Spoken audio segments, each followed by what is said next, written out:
हर कष्ट में, हर दुख में अगर कोई देवता याद आते हैं तो सबसे पहले हनुमान जी याद आते हैं। द्वापर युग में महाभारत के युद्ध में भी भगवान कृष्ण भले ही रथ हाँक रहे थे, अर्जुन बाण चला रहा था, लेकिन धर्म ध्वजा तो हनुमान जी ने ही हाथ में रखी थी।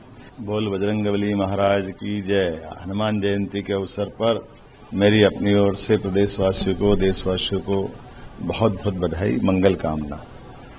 भगवान हनुमान जी अजर अमर है, इसलिए भगवान हनुमान जी ने प्रभु श्री राम के, उनके राम राज्य की स्थापना में जो योगदान दिया, माता सीता की प्रेम, स्नेह, वात्सल्य पा करके जिस प्रकार से हनुमान जी ने हम सबके लिए आजीवन सेवा, संकल्प और असाधारण वीरता का जो योगदान दिया है, वो हम सबके लिए सदैव प्रेरणादायी रहेगा।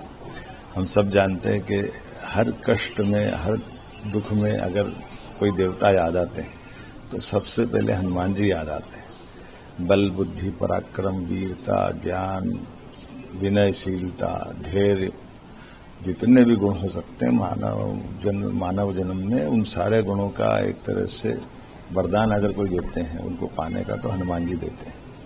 ऐसे में द्वापर युग में महाभारत के युद्ध में भी भगवान कृष्ण भले ही रथ हाँक रहे थे, अर्जुन बाण चला रहा था, लेकिन धर्म ध्वजा तो हनुमान जी ने ही हाथ में रखी थी। मेरी अपनी ओर से ऐसे संकट मोचन बजरंगबली की कृपा प्रदेशवासियों पर बनी रहे, मैं बाबा से कामना करता हूँ।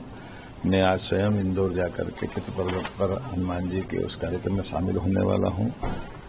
हनुमान जी से कामना वो विकसित मध्य प्रदेश के लिए सभी प्रकार की कृपा करें। आज एक नए मध्य प्रदेश के साथ संबंध जोड़ती नजर आएगी।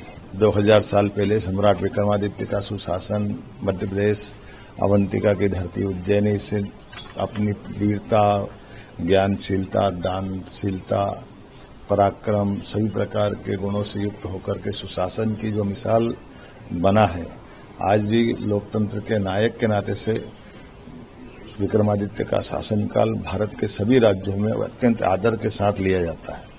बेताल 25वीं, सिंहासन 32वीं, विक्रमादित्य की वीरता की कई गाथाएं आज भी जन जन के हृदय में अंकित है।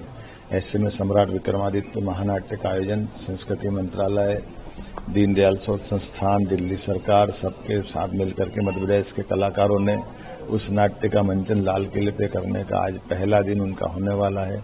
महामहिम उपराष्ट्रपति जी आज स्वयं इसमें शामिल होंगे। इसी के साथ साथ हमारे माननीय महामहिम मंगूभाई पटेल साहब, मैं स्वयं, दिल्ली की मुख्यमंत्री, संस्कृति मंत्री गजेंद्र सिंह शेखावत जी और अन्य अतिथियों के साथ आज का पहला मंचन रहेगा। ये 3 दिन मंचन चलेगा, 12, 13, 14।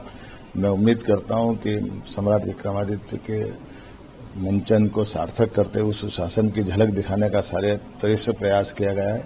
कलाकारों ने अद्भुत मेहनत करके ये मंचन का एक तरह से दृश्य उत्पन्न करने का प्रयास किया। मेरी अपनी ओर से सबको बधाई।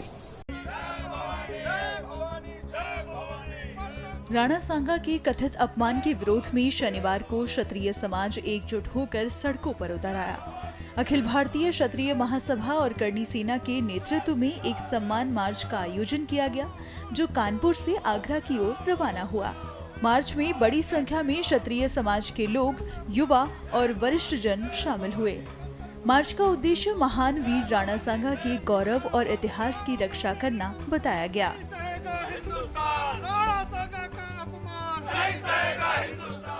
हम लोग आगरा के लिए कूच कर रहे हैं। मैं अखिल भारतीय क्षत्रिय महासभा का प्रदेश अध्यक्ष हूँ और वहाँ पर राणा सांगा की जयंती मनाई जाएगी और उसके बाद हम लोग कानपुर नगर पूरा भ्रमण करते हुए सारे क्षत्रियों को और सभी समाज के वर्ग के सभी लोगों को साथ में लेके या वहाँ नहीं आगरा चलो और आगरा जाकर वहाँ पर रणनीति तय होगी कि आगे का कार्यक्रम कैसा होगा और किस प्रकार से आंदोलन किया जाएगा।